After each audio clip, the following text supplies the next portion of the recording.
Yeah, good evening, my dear brothers and sisters in the Lord. You're welcome to this episode of The Treasures in Marriage with Evangelist Ono Emmanuel Obina and Blessed Rita Emmanuel Ono. Today's topic is an amazing topic. It's a topic that I would want everyone to be part of because today we are going to be discussing something very important. When you, in case you have not been following my previous episode, I want you to, check my YouTube channel or go to my Facebook page, the Treasures in Marriage Facebook page, to watch the full episode of both the episode one and episode two. The last episode we discussed on partnership and the importance of partnership in marriage, how partnership in marriage is a treasure that you and I should harness, that we should make use of. I know in that last episode we discussed a whole lot of things, a whole lot about partnership, the benefit, and I can tell you that the benefits are wow. It's something that we cannot really exhaust. Discussing it because a whole lot of things, a whole lot of benefits, comes with partnership in marriage, and today, in this episode, we are going to be discussing the factors or the things that will not allow you partner in marriage. Remember, we discussed the benefit of partnership in last episode. But let's look at those things that will not allow you to partner in marriage. There are so many barriers, there are so many factors that will not allow you. If you don't take these factors into consideration and know how to deal with these things, you might not be able to partner in marriage. And if you don't partner, those benefits, will be far, far away from you, from your marital experience. So that is why today's topic is important. Important. So in today's topic, we're looking at the factor that will not allow you or that may not allow you to partner in marriage. There are so many factors, there are so many, but in this particular talk, today's program, in this particular episode, we are going to be discussing the third party influence. Third party influence as one of the factors that may not allow you to partner in marriage. And narrowing down to the third party influence, there are so many things that makes up this third party influence. Like the parental influence is part of third party influence. The relation influence is part of third party influence. We're talking about siblings influence is part of third party influence. Even friends influence, colleagues influence, they are all part of third party influence. And we have religious leaders influence also is part of third party influence. So today we are going to be narrowing down on religious leaders' influence. That's why I say today's topic is very, very important. In fact, it's a topic that you should not, for any reason, miss. Religious leaders' influence in the marital institution. How does religious leaders influence? How will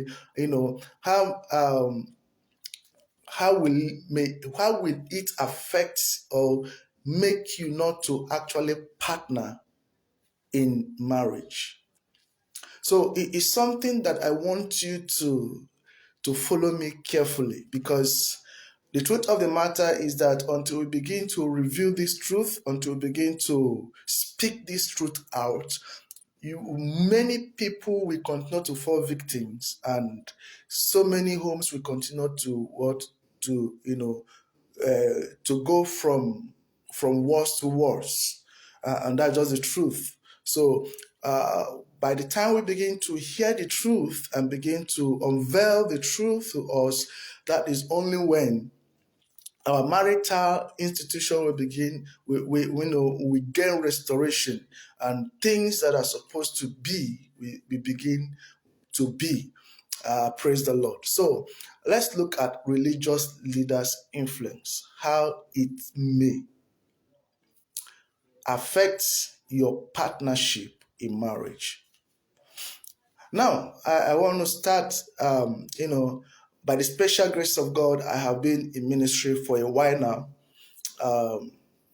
God gave, by the special grace of God, in the year 1994, I gave my life to Christ as a child.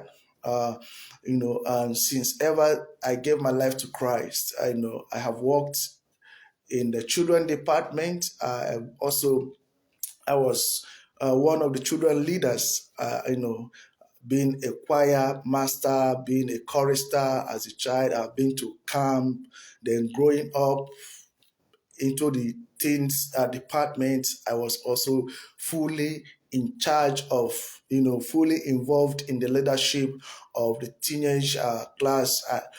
So I have seen leadership from so many aspects, growing up in the church.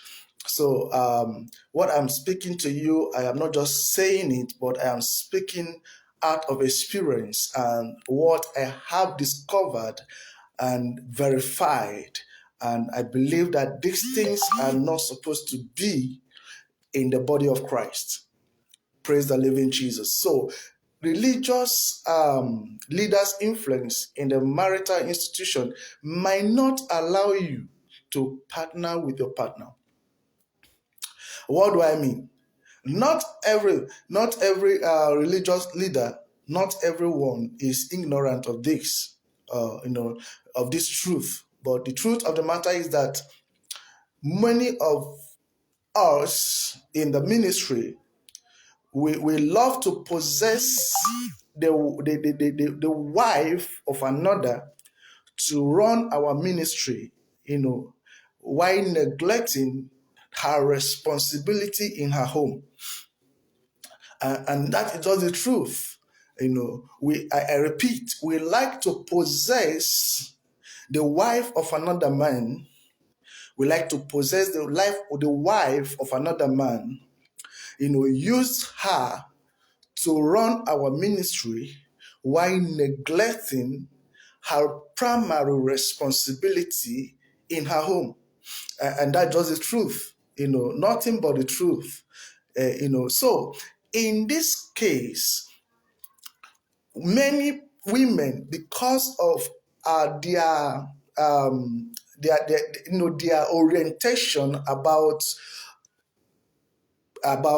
God and worship to God and service to God, majority of them, out of ignorance, becomes stubborn, becomes rebel to their husband, to their home, in order to clinch with what they believe or with who they believe is next to God to them.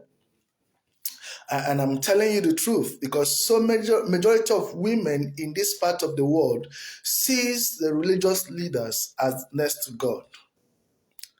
And whatever these religious leaders said to them is final, undermining what their husband might say or what they have agreed with their husband before they meet with these religious leaders. And I can tell you that so many of these women has fallen victim, and so many marriages have crumbled as a result of this. So this cannot allow you to partner, because one is this. Let me cite this example. Just imagine, because when we talk about partnership, we say that partnership can only happen between two independent people. That means individuals that have broken out from every form of influence. Every form. I repeat, individuals that have broken through that have detached themselves from every form of external influence. From every form of external influence. Now, these are the two individuals that can actually partner in marriage. You know, if you are married and you are still carrying the ideology of your parents, of your siblings, of your religious leader into your marriage, you cannot partner. No, it's not possible. There is no how you can partner, because that religious leader, that parent that you're carrying his or her ideology will continue to control and dictate what should happen in your home. I don't know if you're getting the point. Now, this is where the problem is. That is where the problem is. So, in partnership, it takes two independent people, people who are completely independent, to partner. So, what this set of men or set of women have succeeded doing in the life of so many women, more especially women from this part of the world, is that they make them to see their primary responsibility, their primary ministry, because as far as I'm concerned, uh, once you are married as a woman, once you are married as a man, the first ministry is your home. Your first ministry is your home. Every other thing becomes secondary. Your first ministry is your home. So these religious leaders make him to begin to see their first ministry as of no relevance. Now, they begin to pay focus on the ministry of another man. And of course, let me tell you, I'm speaking not just as a minister, I'm also speaking as a husband.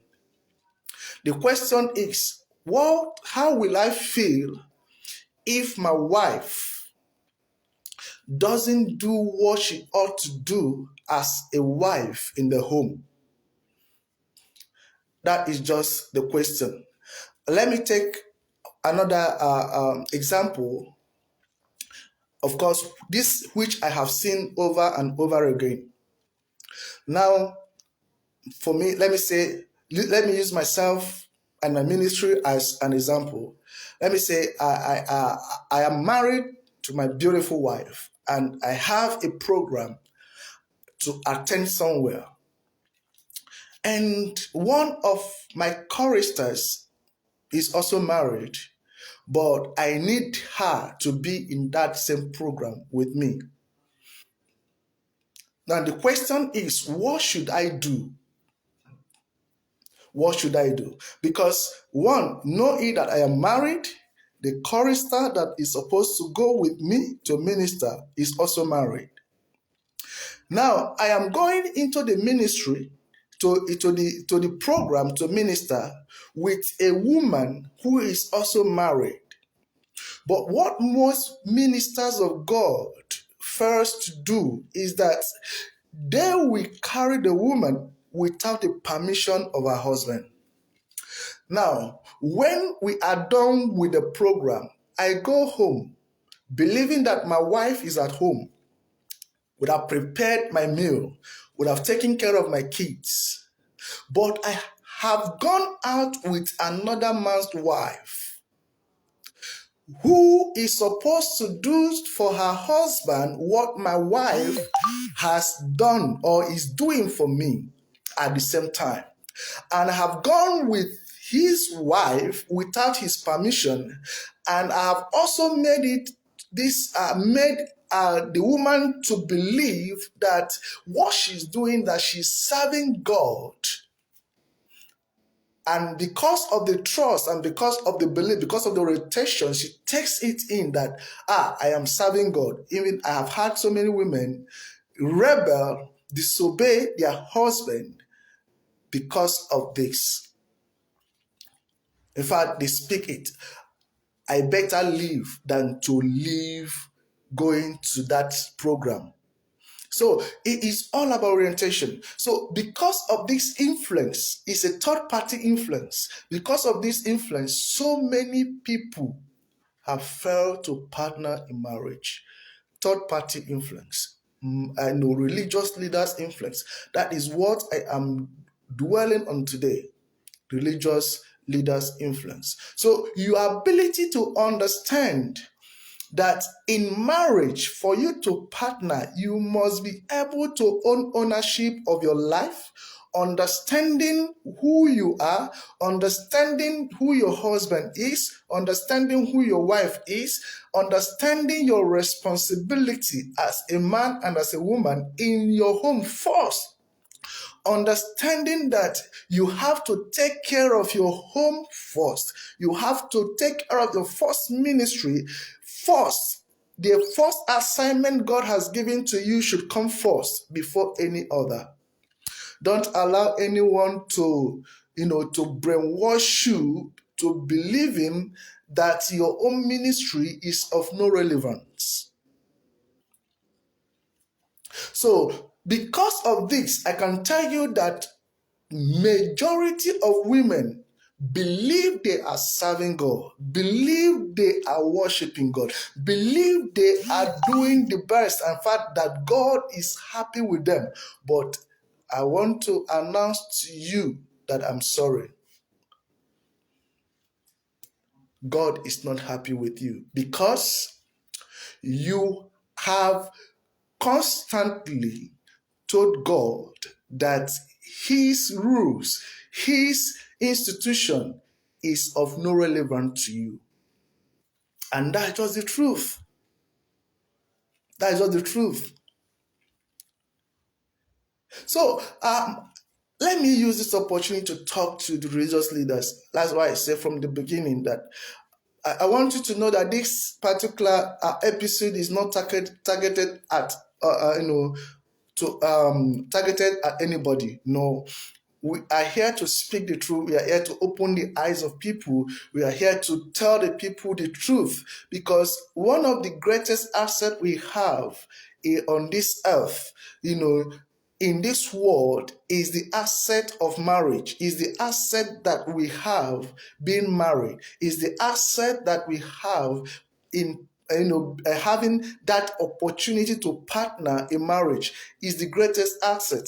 But if you are not careful, that asset will not get into your hand because of a lot of distractions. And that is why I decided to take this time to talk on this. Religious leaders' influence. If you are not careful as a woman, if you are not careful as a man, that influence will break your home. In fact, without any apology, so many women are out of their husband's house because of religious leader influence in that home. Many women, and I can tell you the truth. So you must be very careful. You must be very, very sensitive. You must be very, very very sensitive to know when you are crossing the boundary. Of course, I have seen so many women who call their husband by their name, but they go before these religious leaders to kneel down to call them daddy. I'm not saying calling a religious leader daddy, kneeling down before him or her is bad. No, it is not bad. But if you disrespect your head, if you disrespect the one that God has placed before you, if you disrespect the one that God has chosen as his representative in your life, which is your husband, and you're coming to show off before a leader who is not directly in charge of your life, that is, for me, is the height of deceit. Also with men too, you display some affection to so many people, so many women, but your wife is far from it. So it's a two-way thing, which I want us to take note of. The reason why I am actually concentrating on the women and the religious leaders is because it is easy for a woman to be brainwashed. It is easy for a woman to be programmed to believe because of the orientation about what who God is. And in this part of the world, we are passionate. We are passionate about this God, and we love this God so much. So if there is any opportunity we have to serve this God, we want to do it with all our heart, which is the best for me. But when you do it ignorantly, when you do it in the wrong environment, when you do it wrongly, it doesn't give to any positive results. And that is what is happening. I have had a lot of conversations. I have seen a lot of issues. Emanating from this particular soul religious leaders' influence. In a marital institution, and it's becoming a worry, is becoming a load on the shoulder of those who care for marriage, who care for the marital institution. That's just the truth. So my appeal to you this moment is that no matter what you do as a woman, no matter how you think that the church, the physical building, the gathering of the saints, that being there is only where to worship your God, and that is where your commitment is needed. No matter how committed you are there, no matter how available you are there, if that availability is not displayed in your home, as long as you're married, you are not recognized in heaven. I'm sorry, it might hurt you, but I am saying the truth right now. I am saying the truth, and let the truth set you free. No matter how committed, how focused, how determined, how available, physically available, mentally available, financially available you are in the church, in the physical gathering of the saints, if that availability, if that commitment is not displayed in your home, where God has given, your home that God has given to you as your primary responsibility, that your service is not recognized. I am telling you the truth. I am here to tell you nothing but the truth is not recognized. I want you to begin to pay more attention to your home. Begin to pay more attention to your husband, to your children, more than you pay to that religious gathering. I am telling you the truth. I want you to begin to pay more attention to your wife, to your children, to your home, more than you pay that attention to the religious gathering. I am telling the truth, and nothing but the truth that I'm here to speak to you today. So I want you to begin to see this. There is a whole lot of benefits, that you stand to gain when you partner. So, and these benefits, if you don't partner with your husband to be able to, drive this benefit together, there is no how you are going to have a marital bliss. There is no how you're going to have a marital bliss. There is an adage that says in my place, it said, sorry, I'm going to use my language. It said, Oboda degima bu uru ndinze. That is, that the country is not good, is the benefits of the chiefs. The crisis that you're having in your home is benefiting someone somewhere. And it is for you to use your sense to begin to ask yourself, this crisis I'm having, who is it benefiting?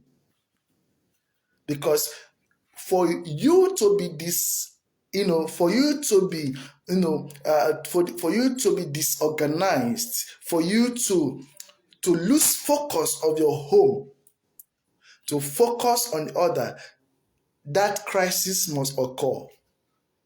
And once you begin to have crisis in your home, somebody begin to take advantage of you.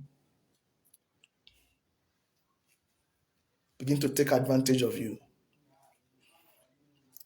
You abandon your projects, you abandon your home to take care of another person's projects. But remember that a time is going to come where you will need your projects in life.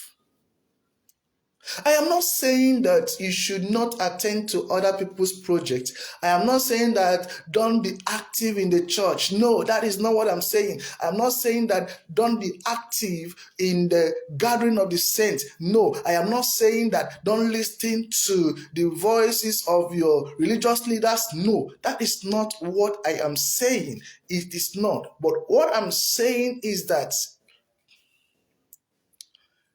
make sure that whatever you are carrying in your mind does not detach you from your home. Your home is your first primary responsibility. Your family is your first primary responsibility. It is your ministry, is a ministry that God has given to you and is recognized by God in heaven.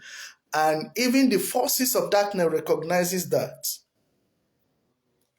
So you should give it all to build that ministry. I hope I'm communicating this hour. So that is on that. That is on that when we talk about religious leader. Time will fail me to go deep, on this particular topic. On this particular this particular topic. The religious leader's influence, how it may not allow your partner in marriage. Now, second, let's talk about the parental influence. Remember, I repeat again, we are saying that the only way for you to partner is when you are independent. Independent of what? Independent of everything. Independent. The reason why so many people are yet to partner is because they are still carrying the ideology of their parents. In fact, they are still cleaving to their parents, that their parents are the dictators of how their marriage or how their marital life should go. So, because of this, remember that two of you were given birth to by different parents, have a different background, have a different background. So both of you have a total two different experience growing up. So you have achieved the level of independence, and now you have said, okay, based on understanding, we want to partner, we want to come together to be one. We want to bring our differences together. We want to bring things that we believe our future, our ambition, all that we have, all that life, all that we have been built all this while. We want to bring them together, want to marry them together and be able to form a better future for both of us. We want to partner so that we can be able to run faster, so that we can be able to achieve greater things together. So it is two independent persons coming together to build an independent home. So many women, so many men have not been able to actualize this partnership because they are still cleaving to their parents. So we cannot exhaust this parental influence in a home. And I can tell you the truth, you cannot exhaust it. But the truth of the matter is that until you become emotionally independent, you become mentally independent, you become, physically independent, you shouldn't have any business in marriage, because you are only going to create more problems and troubles. So many people are out of their husband's house because of the advice received from their parents, and they executed it, and the thing backs back, because your parents' idea, it might work for them, but it is not, it's not 100% that is going to work for you, because we are two different people. Your parents' marriage is not your marriage. So it's another factor that might not, that has denied you of partnering in marriage. We have discussed religious leader influence. We have also discussed parental influence. What about siblings influence? I discovered in this whole journey of marital experience that most times it looks to many siblings that their married sibling is still, is more to them, more important to them than the husband or the wife that they are married to. So they still claim this ownership. They still fight for this ownership. They still fight for this importance, even while the woman or the man is in his or her matrimonial home. And this has brought a lot of issues and is still bringing issues. So many people have left their home because of siblings' influence in their marriage.